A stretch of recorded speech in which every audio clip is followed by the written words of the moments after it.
So with Parshas Terumah, we're now beginning the last five, Terumah Tetzaveh, Terumah Tetzaveh, Kisisa, Vayacha Pekudi, the last five Parshas of Sefer Shmos. And the majority of these Parshas, including Parshas Kisisa, deal with the instruction of building the Mishkan and all the details of how they built the Mishkan and how they built the Kalim and the different utensils, the different objects in the Mishkan, the menorah, the shulchan, the aron, etc., etc., etc. So the Medrash comments on the pasuk that they made the boards of the Mishkan out of erez, out of cedar wood. Omrab Chanina lohoya ha'olam roi lishtamish barozim. Truth be told, the world does not deserve or need erez. Erez is a cedar is a very, very strong tree. Elo nivru elo b'shvil ha'mishkan.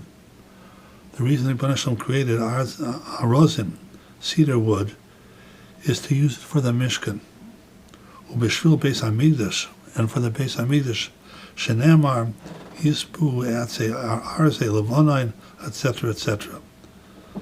And the Beis Hamikdash hahor hatoiv hazev v'halavonayin. So the whole tachlis, the whole purpose of arozim was for the construction of the Mishkan and the Beis Hamikdash. Other than that, the world really does not need erez. So one would walk away from this and says that arozim of cedar wood is very, very important, very precious, and very desirable. And yet, Chazal say in Masechta Tainis, Tanu Rabbanon lo'ilam yeheodam rach kakoneh va'al yeh kosher ke'erez. That a person in his life should be like a reed. He should be like a reed which is flexible. And he should not be kosher ke'erez. He shouldn't be as hard and strong and as unbending as the cedar wood. And that's how a person should fashion himself. Rather be like a koneh, a reed that sways in the wind and is easily bendable. And you should not be ke'erez, my way or the highway type of attitude. And yet, when it comes to the Mishkan was built with what? With atze arozim, these unbendable and almost unbreakable types of wood. So why is that? So I once saw in a sefer called the Menachem Tzion, which was written by a Yid in, his name was Menachem ben Tzion Zaks. And he saw in this a very interesting lesson. And that is that Enochinami, human beings should be more like reeds, they should be like erez. They should be flexible, they should be bendable, they should be able to know how to compromise and to give in and to be mevater. That has to do, and that's a hanhoga, that's a mandate and a maxim when it comes between Adam l'chaverei. But there's some things in the world that you have to be strong like an erez, and unbendable and inflexible. And that is when you build a Mishkan and you build a Beis Hamikdash and you build a shul. Which means when it comes to matters of religion, you should not just take the attitude, well, let's compromise, let's listen. I can see your way of doing things as well. No, when it comes to Inyane Kedusha, you have to stand up for what's right. And all too often, we see that even in matters of religion, people are willing to compromise and to bend their principles and to give up on precedent, etc. Because compromise, live and let live, I'm okay, you're okay, that type of attitude. Many years ago, I saw that, we're coming up to what's called Lahavdil, Mardi Gras, Ash Wednesday. Ash Wednesday is begins the 40 days before the Lenten season, in which Catholics are, quote, supposed to do tshuva and refrain from indulgence, etc., etc. Of course, they begin this with the greatest indulgence and pritzus and everything that you can think of with Mardi Gras. But Ash Wednesday is when you begin the tshuva process, lahavdil, in preparation for Easter. So what's Ash Wednesday? So religious Catholics, practicing Catholics, they go ahead and they have this ash that are put on their forehead, reminds them of their, quote, their God, etc., etc. So I saw it in one Catholic church, I don't know where it is, this is actually in Baltimore, Maryland. So rather than having ashes, real ashes, they came up with something called glitter ash. What's glitter ash for people who are gay? They have to, not real ash, but glitter ash, because it shows their acceptance of gay people. You know, they're also people, they're also human beings, and therefore we have to make them comfortable, and we have to be welcoming. Now, strict Catholic dogma and doctrine is against gay marriages. You know, this is not something that we invented.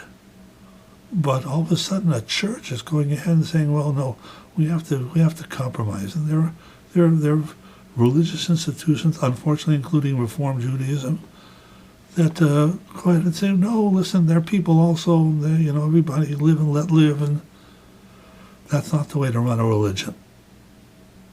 If you start doing that, then everything is going to fall apart. And that's exactly what has happened in many areas of, quote, religious America today and the world itself. That people are so interested in accommodating and compromising that they can go ahead and literally give up the ranch, even though they know very well that it's against their religion. I'm reminded of a story that happened in my hometown, Seattle, Washington, well before I was born. The Bikur Cholim Shul, that was the name of the congregation, Bikur Cholim, which is the shul that I grew up in.